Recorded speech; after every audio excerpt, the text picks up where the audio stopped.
Horace deVere Cole, 1881 to 1936. William Horace deVere Cole was an eccentric prankster born in Ballincollig, County Cork, Ireland.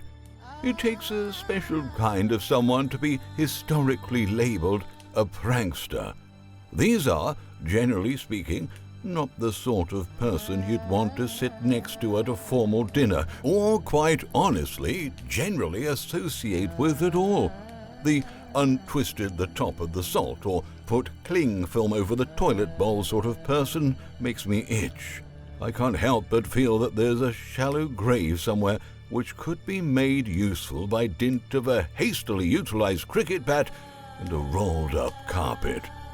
Cole appears to have been an exception. His villainy covers both the mundane and the extraordinary. The extreme ends of the scale, for example, were to A. pretend to be the uncle of the Sultan of Zanzibar, to be ceremonially received by Cambridge University, and B. to walk down a London high street with a cow udder poking out of his pants. When he found he had accumulated enough outraged followers, he would cut it off with a pair of scissors.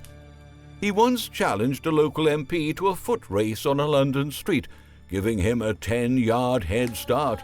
He had already slipped his gold watch into the MP's pocket, and when they ran past a police officer, he shouted, "Stop, thief!" and the MP was arrested for theft. After owning up to the gag, Cole himself was arrested and fined £5 for breach of the peace. He once hosted a party, and upon talking to one another, all the attendees found out that they had the word bottom as part of their surnames. Now, I'm not sure if that counts as a prank, but it's definitely a niche gag, which only a few would likely appreciate. Probably my favorite gag, however, was his attendance at a West End play. He felt the play was horribly pretentious and detested it. So he purchased 8 seats in the middle of the front row and employed 8 bald men to sit in them. On top of their heads, he had a single letter painted, so that together they spelt BOLLOCKS. Yes, bollocks.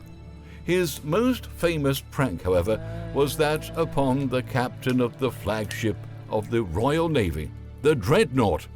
Along with close friends, including the famous Virginia Woolf, he sent word that Prince Macallan of Abyssinia wished to view the ship. Upon arrival, the group spoke in gibberish and bestowed fake foreign honors on the captain and crew of the vessel. Throughout the tour, they would exclaim their amazement at some part of the ship with the phrase, "Bunga, bunga." When the whole prank became public knowledge, the Navy was ridiculed utterly. Clearly, black faces and such exclamations would not fly in today's more politically correct world, and quite reasonably so. However, at the time, it was considered the height of hilarity, apparently. You only have to watch 1970s British television to know how long this sort of humor lasted. The upshot was that British naval officers had "Bunga, bunga" shouted at them in the street, and the phrase even made it into a popular song of the time. "When I went on board a dreadnought ship, I looked like a costermonger. They said I was an Abyssinian prince because I shouted bunga, bunga." It was probably quite lucky that Cole and his compatriots were not arrested for the whole affair, though the Navy were more than a little aggrieved about the whole thing and were definitely pushing for it.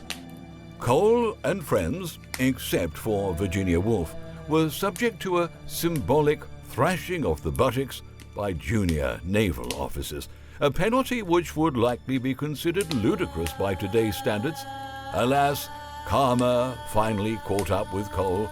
He lost all his money in Canadian land speculation, his marriage failed, and he died more or less alone in France of a heart attack.